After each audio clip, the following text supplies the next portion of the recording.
Freedom Front Plus has called on National Assembly Speaker Thoko Didiza to take steps against EFF MP Busisiwe Mkhwebane. Mkhwebane made racial remarks against members of the judiciary and two parliamentary legal advisors this week when she posted on X that she's being persecuted by lawyers and judges who are largely of Indian descent. Parliament has criticised as unfounded Mkhwebane's attacks on parliamentary staff and legal advisors. And COSATU also called on Parliament to hold errant MPs accountable. Let's speak now to EFF Plus MP Heloise Denner. Mrs. Denner, appreciate your time. Thanks so much for speaking to us. Now, could you provide some or more context on the specific racist remarks made by Advocate Busisiwe Mkhwebane and the immediate reactions to those remarks? Good afternoon, Hugo, and good afternoon to your listeners. Yeah, sure. Basically, Advocate Mkhwebane referred to, as you mentioned, people of predominantly Indian descent. She named them as mainly their persecutors in her persecutors in the Section 194 process that was followed by Parliament to remove her as public protector. And she basically blames them. She says that they went after her. She mentioned the judge, the presiding judge in the matter, as well as two legal advisors, senior parliamentary staff members. And because they are all of Indian descent, she decided to mention that as well. And we basically see that as inappropriate. It's racial slurs. It has no place in a democratic South Africa. And the media didn't take to it well either. The Parliament also issued a media statement condemning her utterances, as well as COSATU, and I have written to the Speaker asking her to refer Honourable Mkhwebane's conduct to the Powers and Privileges Committee of Parliament. All right, now we understand obviously that you've written that letter to the Speaker. Now, what outcomes is Freedom Front Plus seeking from this referral? Well, first of all, the Powers and Privileges Committee of the National Assembly has to decide if her conduct constitutes misconduct, and then they make recommendations to the National Assembly on which there has to be decided. It has happened in the past where members of, if I remember correctly, the EFF were also sanctioned, and their salaries were docked for a number of months. They were banned from attending plenaries for a number of weeks, and we will look at the sanctions when the Powers and Privilege Committee has decided on it, and then we will take it further if we feel that it is not suitable. So what are the implications of attaching call it a racial context to an event such as this, as opposed... So if she'd not referred to them as of Indian descent, but had written down their specific names or called them out specifically, how much of a difference do you think, how would the same statement landed? Look, I think the racial slurs makes it worse. But the same statement without the racial slurs is equally as inappropriate as the statement with the racial slurs.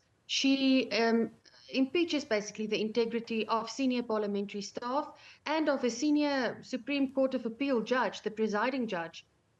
She indicates that they are biased. They were biased during the process, and that basically comes down to unprofessional conduct. I also served on the Section 194 committee. And we had so many meetings. You all know how long that process took. And I must say, I don't think it's even necessary for me to say that the parliamentary staff, especially the senior legal advisor of Parliament and the legal advisor, Advocate Ibrahim, was always conducting themselves very professionally. They do their work very well. They've been working for Parliament for many years, and this is an insult to their integrity and their work as professional people. Now, we know that Busisiwe Mkhwebane was impeached.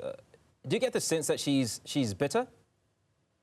Yes, definitely. During the process, well, that's my opinion. During the process, it was clear, and after the process as well. I also served with her on the Parliamentary Portfolio Committee of Justice and Constitutional Development. And it's clear from the way questions are being asked, statements are being put out, that there is a certain bitterness.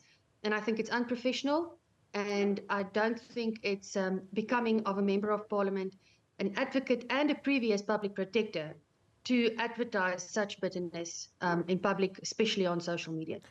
Mrs. Dena, do you sense that there was a shift? You indicated that you worked with Busisiwe Mkhwebane, that there was a shift in her conduct, her behaviour, and obviously this attitude that you're referring to post the impeachment.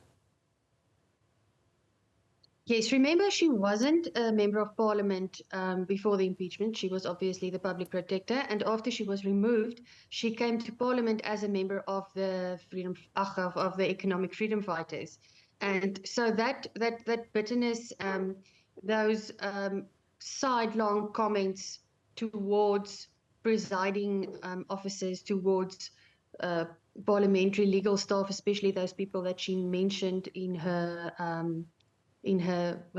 X statement, that's always there under the surface. And as I said, I don't think it's becoming of a member of parliament and a previous public protector and women.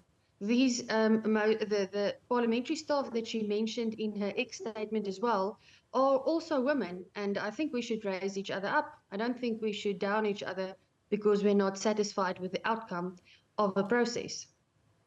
Now, Freedom Front Plus has emphasised that racism has no place in a democratic South Africa. What specific measures is the party advocating to prevent such incidents in the future? Look, I think it comes down to each and every one of us. I mean, as I said in a radio interview yesterday as well, it's not becoming of any person, any South African, to make racial statements against anyone else, to impeach the integrity of anyone else. And I think parliamentarians should be held at a higher standard. So we hope that this will send a message to all the members of parliament, all 490 of us, including the NCOP. We have to set an example, and we have to be held by a higher standard. So I hope that a precedent will be set by this situation, that we will set a better example. And obviously, we have to ensure that the Constitution of South Africa finds sorry, excuse my my Afrikaans word, but uiting in everything that we as South African citizens and especially parliamentarians do.